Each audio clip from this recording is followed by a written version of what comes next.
How to see Snapchat call history. Hey everyone, welcome back to the channel. In today's video, I'll show you how to check your Snapchat call history in just few simple steps. So now without further ado, let's get started. So first thing first, open the Snapchat app on your phone. And once you have opened it, simply tap on your profile icon shown in the top left corner of the screen. And once you are in your profile section, simply tap on the gear icon shown in the top right corner of the screen. And once you are in your settings section, simply scroll down and select My Data. Now here, choose the type of history that you want to view. And once you're done with that, simply tap on Next.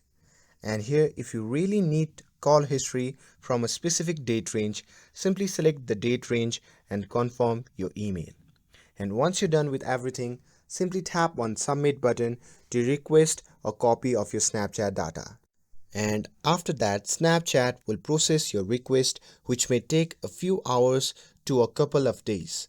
And once ready, you'll receive an email notification with a link to download your data.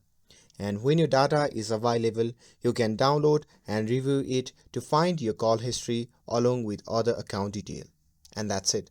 With this, if you found this video helpful, then don't forget to like, share and subscribe to get updated for more videos.